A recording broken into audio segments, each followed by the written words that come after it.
Welcome to Arlington Community Arts. Today we're making painted seashells. Pick out some paint pen colors to use on your seashells.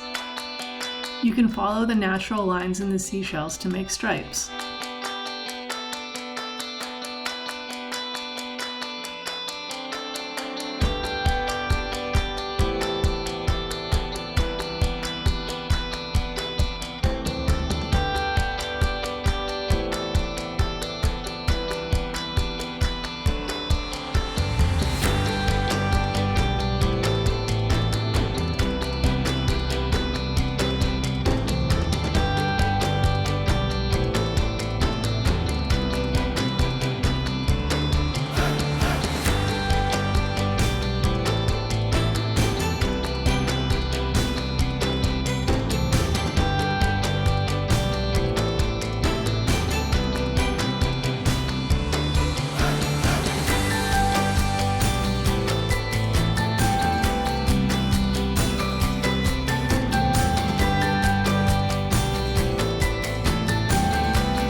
When your stripes are done, you can embellish them by making dots or other patterns.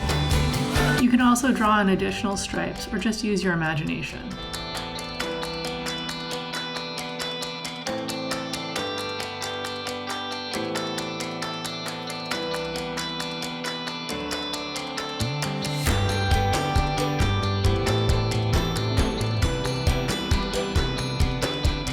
Enjoy your painted seashell.